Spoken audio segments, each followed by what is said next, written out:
Komisaris Polisi Iwayan Purwo, Kasih Jangan Obstrek Subdit Kamsel Dirlantas Polda Jatim, dalam rangka hari ulang tahun lalu lintas yang ke-65 tahun 2020, Ditlantas Polda Jatim akan melaksanakan lomba Kamsel Talk.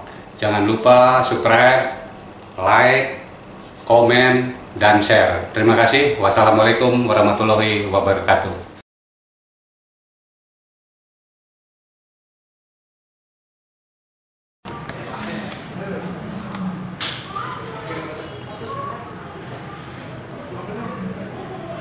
Halo Sobat Lantas Madiun, pada kesempatan kali ini Satlantas Polres Madiun mempunyai program baru yang bernama Silat Madiun, Informasi Keselamatan Lalu Lintas dan Kapdikmas Polres Madiun. Jadi program ini akan membahas tentang seputaran keselamatan lalu lintas maupun Kapdikmas yang ada di wilayah Madiun. Kami akan setiap hari akan live baik di Instagram, di Facebook maupun melalui website-website yang ada di Polres Madiun. Pada kesempatan kali ini kita akan kedatangan narasumber. Tentu saja masyarakat Madiun pasti sudah sangat kenal dengan beliaunya ini. Beliau ini seorang artis, seorang penyanyi dan juga pencipta lagu juga. Ya, kita kenalkan Bang Charlie Van Houten. Selamat datang Bang Charlie di Kabupaten Madiun. Morning. Iya. Pokoknya walaupun malam morning terus. Oh iya. Biar semangat terus. Sudah kemana aja ini selama di Madiun ini? Madiun kebetulan memang masa ini sejarah terbaru juga di saat sudah kemarin ada wabah corona seperti ini kan memang hampir 60 titik kita di cancel. Oh gitu. Cancel konser roadshow dan sebagainya. Dan ini Madiun ini acara ini baru pertama kali lagi aku nyanyi lagi. Oh gitu, baru. Gak tau masih inget apa nggak aku jadi penyanyi. Oh. Ya, alhamdulillah Madiun adalah bukan sudah nggak asing lagi lah, maksudnya Madiun ini sering juga dulu konser. Oh gitu, pernah. Ini ya. Pertama kali di Madiun atau sebelumnya sudah pernah ke sini? Sudah pernah, cuman semasa pandemi ini karena sudah ya ini bersejarah lagi aku mau nyanyi, tapi ini juga kan dengan apa ya, dengan SOP yang iya, yang dari sekarang protokol COVID-nya dijalankan seperti itu. Iya. Sudah makan pecel Madiun? Pecel pasti. Sudah. Oh sudah. Oh itu kan. Kalau di Madiun, kalau belum makan pecel belum ke Madiun katanya. Benar, makanya aku begitu datang langsung ke tim beliin pecel. Oh gitu. Langsung minta pecel. Mungkin Bang Charlie dulu kita kenal sebagai musik ya. Yeah. Ada grup ST12 mungkin sekira tahun 2000 berapa ya? 2004 ya. Kita mungkin kenal lagu-lagunya dulu seperti Puspa, ya. Maning. Oh iya, yang lagu-lagu anak muda ya. Mungkin saya waktu itu masih kelas 3 SMA lah. Waktu itu iya, 2000. Betul tua gue. Dia masih zaman SMA mungkin. Iya. Sebelum kita lanjutkan mungkin bisa menyapa dulu warga masyarakat di Madiun. Iya, selamat dan terima kasih buat seluruh warga masyarakat di Madiun. Yang pasti Madiun juga adalah kabupaten yang punya kenangan tersendiri buat aku pribadi. Jadi aku berkeliling seluruh Indonesia dan Madiun adalah salah satu tempat istimewa. Oh gitu. Ya beragam ciri khasnya dan kesejarahannya. Iya. Pokoknya terima kasih aku alhamdulillah masih diizinkan untuk menginjak tanah Madiun ya. Iya. Kalau sekarang kan COVID banyak yang bekerja dari rumah, work from home ya. Yes. Tentu saja itu juga berpengaruh di dunia seni seperti Mas Charlie gitu. Jadi selama adanya COVID ini kesibukan apa yang Mas Charlie lakukan? Jadi memang kita mau nggak mau harus menyadari ya. Jadi saat ini menurut saya ini sudah tidak bisa untuk membudayakan bicara saling menyalahkan. Iya. Jadi sulit kalau saat pandemi seperti ini bicara sudah tidak bicara salah dan benar, bicara kesadaran. Iya, kesadaran, iya. Betul, kesadaran. Kesadaran diri. Jadi saat pandemi dan lockdown terjadi dan otomatis dunia hiburan berhenti. Dan mungkin bukan hanya dunia hiburan ya, jadi semua dunia dilumpuhkan gitu kan. Dan yang adanya pandemi ini, dan kita harus menyadari gitu kan. Dan itu kembali lagi ke diri kita. Tapi ya aku yang biasanya memang keliling terus di seluruh Indonesia ya, keliling juga biasa di jalan, terus tiba-tiba harus di rumah berbulan-bulan gitu kan. Apa ya, manusiawi ya, jadi ketika kita merasakan penat, merasakan malah tambah sakit. Iya. Tapi ketika kita menyadari bahwa banyak juga hikmah yang baik buat diri kita kalau kita mempelajarinya, dan bagaimana kita sebenarnya mengedukasi diri kita sendiri untuk tetap semangat. Karena bagi aku saat ini adalah saat revolusi mental benar-benar, dan ini adalah peradaban baru. Jadi aku bilang juga ke teman-teman semua, kalau kita mau maju, saat ini kita harus maju. Nah, karya apapun, pasti yang terpenting adalah karya yang baik ya. Nanti kalau misalkan saat ini kita tidak menjadi malas, ke depan walaupun corona sudah lewat, kita akan menjadi manusia yang tertinggal. Iya, betul. Makanya banyak hikmah di saat ini ya, banyak hikmah. Aku bisa ngumpul keluarga, kegiatan rekaman kan masih bisa di rumah ya. Terakhir aku garap lagunya Betran Beto dan gitu. Ya. Jadi cuman memang kegiatan outdoor aja yang memang dekat ya. Jadi kegiatannya masih tetap ada yang masih berjalan gitu. Bisa bikin lagu. Tetap bisa berkreasi lah. Iya, terus karya-karya virtual seperti itu sama teman-teman seperti itu. Itu aja sih. Cuman memang ya, alhamdulillah sih mengalami kondisi seperti ini juga menarik juga. Iya. Insya Allah lah, aku yakin bahwa ini akan cepat selesai. Iya, amin. Mudah-mudahan. Ya. Dengan adanya COVID ini tentu saja sekarang banyak masyarakat, orang baik anak-anak, dewasa itu pada bermain medsos. Iya. Pada itu ada orang-orang yang mungkin banyak meluangkan lah untuk mengisi waktu untuk di medsos. Itu ada yang posting apa gitu, ada juga yang mulai karena dia diberhentikan di pekerjaan akhirnya dia jualan online seperti itu. Kalau dari sisi Mas Charlie itu apa sih dari segi positifnya apa dengan adanya medsos itu, kemudian dari segi negatifnya apa seperti itu? Ya, dengan hadirnya media sosial yang semakin semakin meluas ya, banyak sekali, dan ini menjadi panggung sendiri buat masyarakat ya. Panggung sendiri buat masyarakat dengan karya-karya masing-masing. Itu menjadi juga media untuk berbisnis. Iya, betul. Ada macam-macam kerjaan baru bagi mereka. Walaupun memang ini ya itulah, ini peradaban baru yang memang habit manusia ini dibuat berubah gitu. Ya kan, habitnya sekarang. Nah, justru kalau aku sendiri sih ya, memang apapun halnya, kalau kita mau memanfaatkannya dengan baik, pasti akan jadi baik. Iya. Gitu. Jadi bagaimana kesiapan diri kita untuk Iya, betul. Karena media sosial pun ketika kita tidak bisa memanfaatkan dengan positif, dengan baik, ya berbahaya juga. Iya. Dan jujur kalau aku justru sekarang ini yang aku takutkan dalam pandemi seperti ini, zaman media sosial seperti ini semakin kencang gitu ya. Ini akan mental masyarakat Indonesia ini yang aku takutkan itu tidak siap. Tidak siap ya dengan menghadapinya ini. Akhirnya semua menggulung sendiri.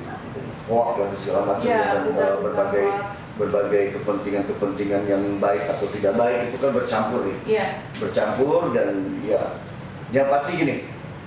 Satu lagi yang aku takutkan adalah budaya Indonesia ya. Akhirnya betul. Karena kan aku sendiri punya pemahaman ini menurutku ya, Mbak. Menurutku, jadi Indonesia ini hebat bukan hanya karena pemimpinnya, tapi memang masyarakatnya luar biasa. Militansinya, militansi masyarakatnya hebat menurut aku gitu ya. Dan militansi masyarakat ini terbangun karena apa? Karena ada nilai budaya sejarah, kearifan lokal. Kearifan lokal yang harus kita pertahankan gitu. Ya, kita pertahankan gitu. Kearifan lokal, ngumpul asal mangan. Iya, mangan asal ngumpul gitu ya. Bukan ngumpul asal mangan. Jadi kemarin nggak makan asal ngumpul, Iya. bersatu kita teguh bercerai kita runtuh. Ini kan Iya. sudah berubah, Iya. sudah berubah.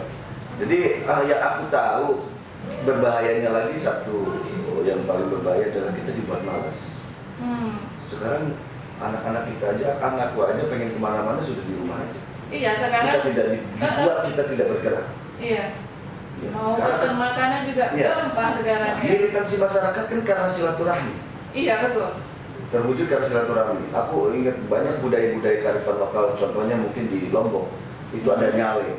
Dan itu mau kaya, mau miskin, dan mau orang kayak gimana berkumpul ratusan, puluhan ribu sampai ratusan. Dia berkumpul, dia menginap, bikin tenda, kadang ada yang di mobil dan segala macam karena ada paginya ada upacara Iya. nyale. Dan itulah maksudnya militansi Indonesia terbangun karena itu silaturahmi kan. Silaturahminya. Nah, sekarang kan enggak. Orang Jadi kan mereka pengen sendiri-sendiri. sekarang orang pengen apa-apa tinggal pesan. Betul. Iya. Nah itu yang aku takutkan sebenarnya gitu. Kita dibuat dia, akhirnya kita tidak bergerak. Ya, gimana kita nggak bisa terserang penyakit dengan cepat? Iya. Jadi kayak masyarakat itu kerja sendiri, dia hidup sendiri gitu. Mau apa-apa tinggal pencet sudah ada yang datang. Ya. Jadi tidak mau biasanya kita kumpul-kumpul sama teman ngobrol-ngobrol. Ya, kita kalau mau sesuatu harus bergerak. Iya. Dan sekarang tidak. Dan sekarang Nah tidak. itu yang paling berbahaya menurut aku. Dan penyakit pasti akan. Betul. Iya. Dan Pak, aku punya pemahaman. Penyakit yang paling berbahaya di dunia itu adalah malas. Udah itu. Dan malas itu bisa merusak segalanya. Iya. Saraf apapun kita jadi tidak sehat karena tidak ada gerak dan toksin tidak keluar dan segala macamnya. Terus pemikiran kita jadi buntu, Iya. jadi sempit, tidak luas dan segala macam. Banyak hal, makanya itu yang aku takutkan. Iya. Mungkin kalau sisi positif media sosial itu jelas lah kita bisa kalau dimanfaatkan dengan baik untuk jualan, Iya. untuk apa dan segala macam itu bisa. Tapi justru ada hal yang paling terpenting lupa. Iya. Itu menurutku.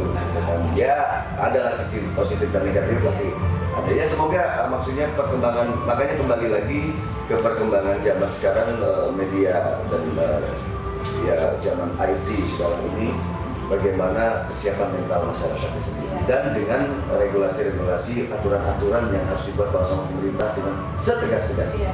Ya seperti kita masyarakat kita tetap mempedomani protokol COVID yang sudah dicanangkan Betul. pemerintah supaya wabah COVID ini segera berlalu lah dari Indonesia ini agar masyarakat juga kembali beraktivitas seperti semula gitu. Yang kerja biasanya bisa sehari dapat 100-200 untuk mencukupi kebutuhan seperti itu. Ya ini juga meningkatkan spiritualitas kita sendiri juga. Ketika kita di rumah, maksudnya gini, pemerintah menganjurkan misalkan untuk soal pakai masker 3M, pakai masker, ya kan, menggunakan masker kan, Iya, mencuci tangan, dan menjaga jarak. Iya. Betul nggak? Betul. Ya maksud aku ya itu oke gitu.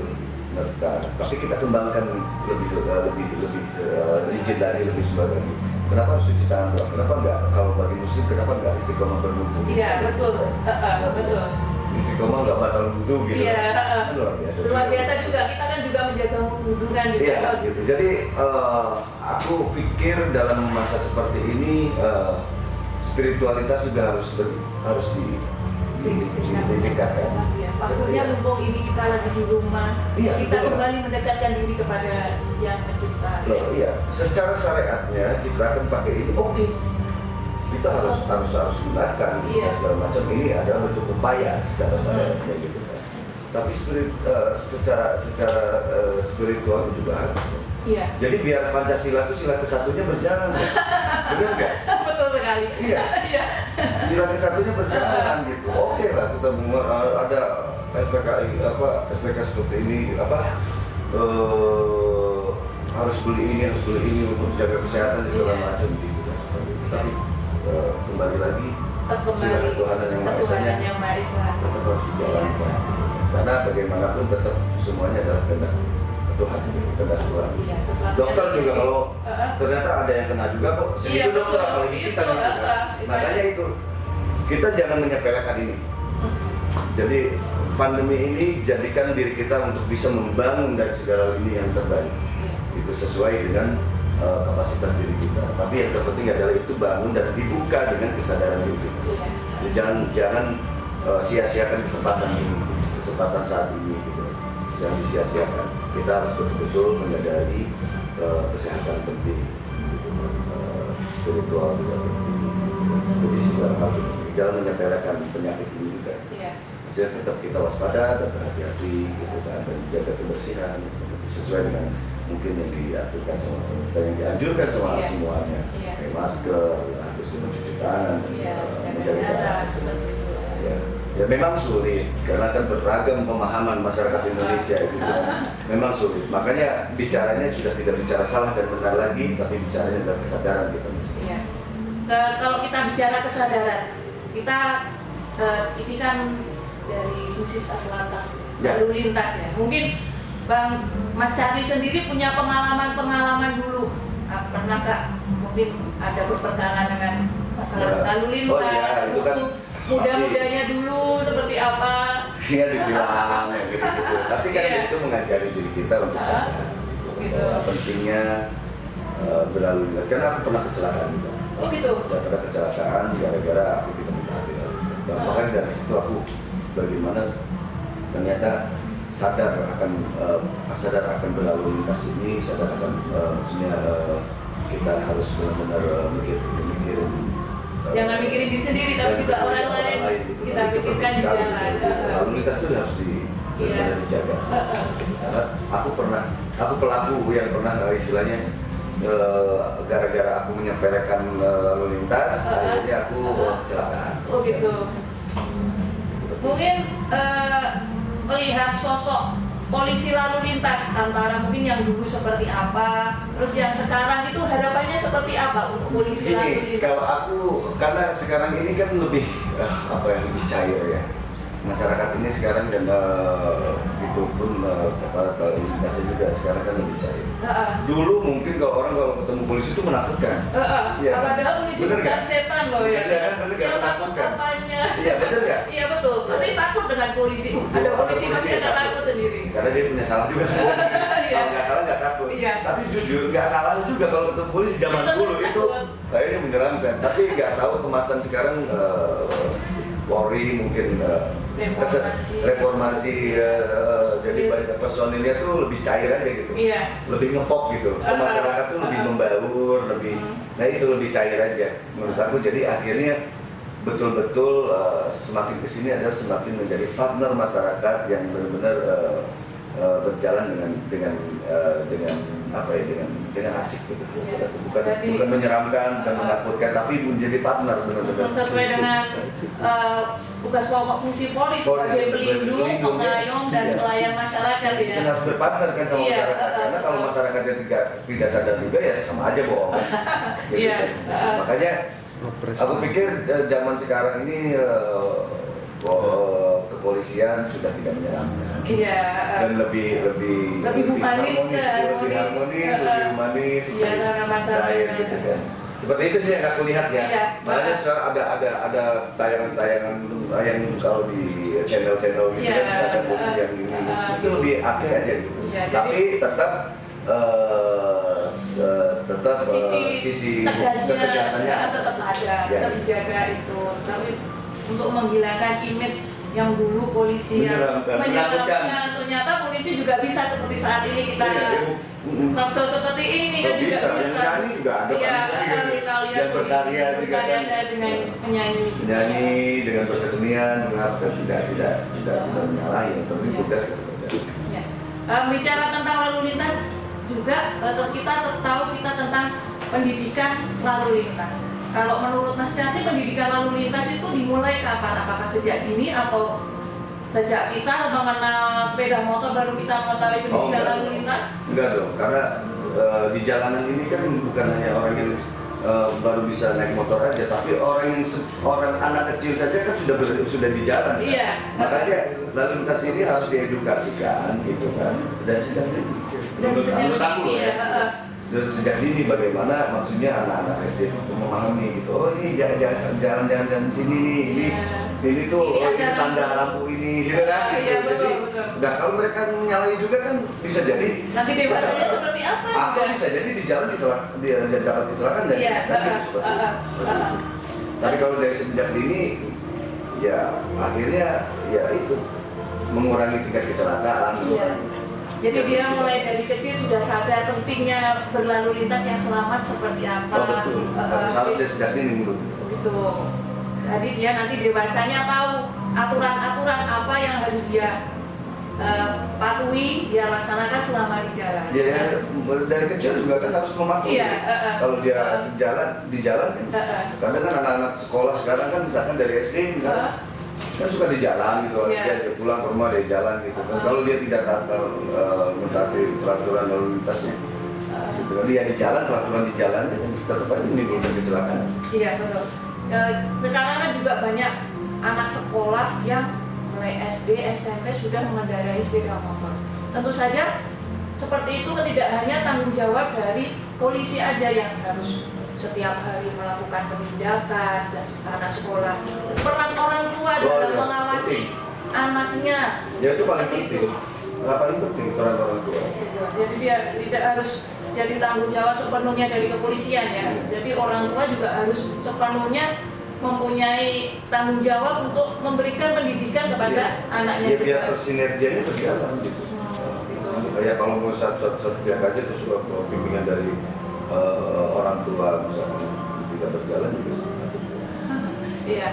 Ini kan sebentar lagi pada tanggal 22 September ini, kurang berapa hari ini, lalu lintas akan memperingati hari ulang tahunnya yang ke-65. Guys ya. Iya. Mungkin ada yang mau diucapkan untuk yang ke 65 dari hari lalu lintas Bayangkara yang ke-65. Hari lalu lintas Bayangkara yang ke-65 ini akan semakin kedepannya semakin baik. Yang pasti kan harus baik, semakin baik tataan keprofesionalannya semakin berjalan dengan dia masih lebih profesional lagi. Dan pokoknya ya sukses terus lah buat ya polisi lalu lintas ini, sukses terus dan semoga bisa bersinergi masyarakat dan bisa melindungi masyarakat.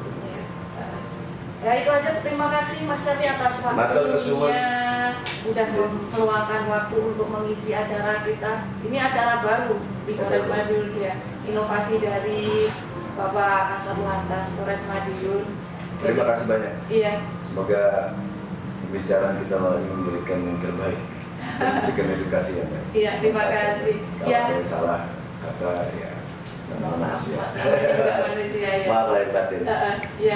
Ya, demikianlah tadi kita tentang bincang-bincang singkat kita tentang keselamatan lalu lintas. Semoga apa yang kita sampaikan di sini dapat bermanfaat bagi masyarakat khususnya yang ada di Kabupaten Madiun. Sekian dan terima kasih. Wassalamualaikum warahmatullahi wabarakatuh.